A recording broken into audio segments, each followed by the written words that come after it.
overnight with a shooting. 5 police officers are dead. It was done in sniper fashion. One of the snipers that we know right now is dead. They believe he might have shot himself, but this is just this whole situation is out of control. Tim is on the line right now on the Dallas shooting. Good morning, Tim. Good morning, Bill. Hold on. I got to figure out why the buttons aren't all where they're supposed to be. Let's try that again. Good morning, Tim. Good morning. Gotcha. Okay. We talk like this is something new. This really isn't anything new. This goes back prior to Rodney King. Every time something like that happens where a white policeman involved with a black person, they burn cities down. Yeah. That's their way of rationalizing with it. Well, really, what did these people have to say in Dallas? First of all, Tim. First, it happened in Minnesota. Tim, first of all, are we talking about black people? Let's just understand what you're saying, because if you look at the protests that happened in New York City, it was, I don't know what the protests looked like in Dallas, but I can tell you what the protests looked like in New York City. It was almost an even mix of white and black people. It was all races. So I understand, but listen. Race. I'm saying, what do these people in Dallas have to say about something that happened in Minnesota that hasn't even been investigated yet? I understand, but that, welcome to America. People, this happens. When something occurs in this country, people throughout the country, there are protests and demonstrations. It happens.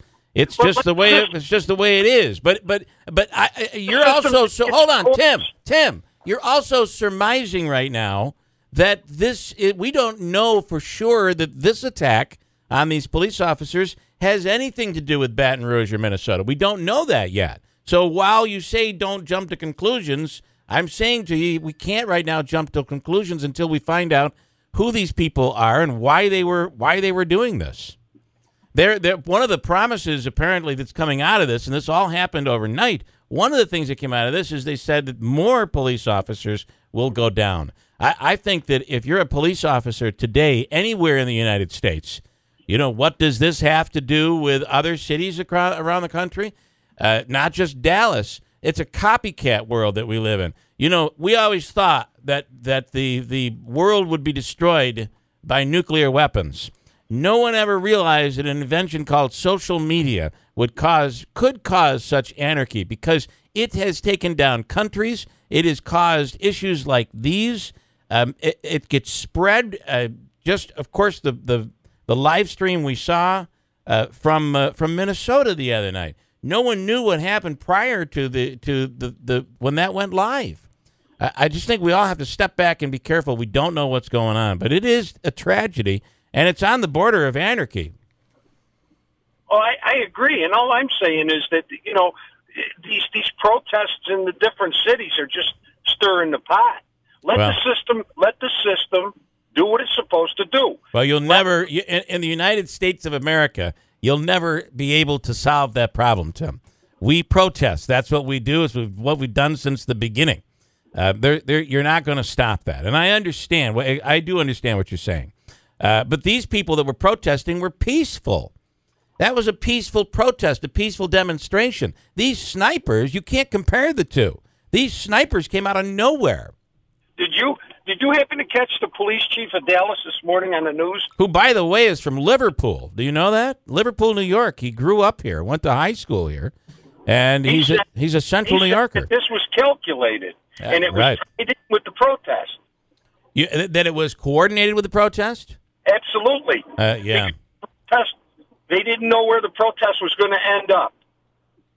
So how would the snipers know to be in position?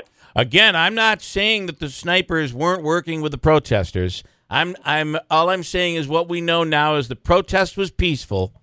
The snipers came out of nowhere. It seems totally calculated, but we can't pass judgment until we know really what comes out of this. I think we're just a few hours into this thing. Since in the 8 o'clock hour last night, I think we have to be careful about alluding that the snipers were working with the protesters. We don't know that. He was on at 5 o'clock this morning. Yeah. I'm just saying we don't know that right now. It's not something we know. So, but at the end of the day, if they were working together, then, that's terrible. I mean, I don't know any protester that would want to get involved in knowing there's going to be somebody on buildings shooting at right near you. I wouldn't want to, I wouldn't, that isn't logical to me. But maybe that's what happened, but we don't know right now. We're just going to have to let it unfold, that's all. I guess, yeah. That's. But I got to admit, it was nice to see or hear the president finally come out and say something. Well, he did come out and say that this is a tragedy, and I think it could be more than a tragedy because we know what happens, and that's why I alluded to social media, that people see these things in social media, it spreads. But where is ISIS? ISIS is born out of social media. They're recruiting out of social media. It's amazing how this amazing technology is being used, and it's become a huge problem, not just in this country, but in the world. Tim, I appreciate it. I get your frustration. Trust me, this is a scary time right now. Yes, it is. All right, thanks for the call. Day. Listen, I don't want to. The governor is in town. He's coming in on a motorcycle. What is that all about? He'll be at the Utica Memorial Auditorium in the 9 o'clock hour today.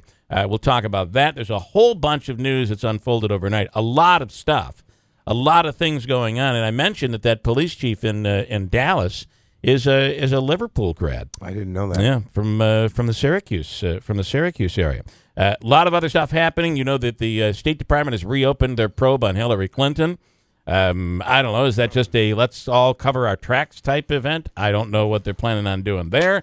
We'll have news coming up with Christine in a second. A lot of things to get to here this morning. A lot of stuff. Rachel Sutherland coming on from Fox News. Willie Waffle will do in a few minutes.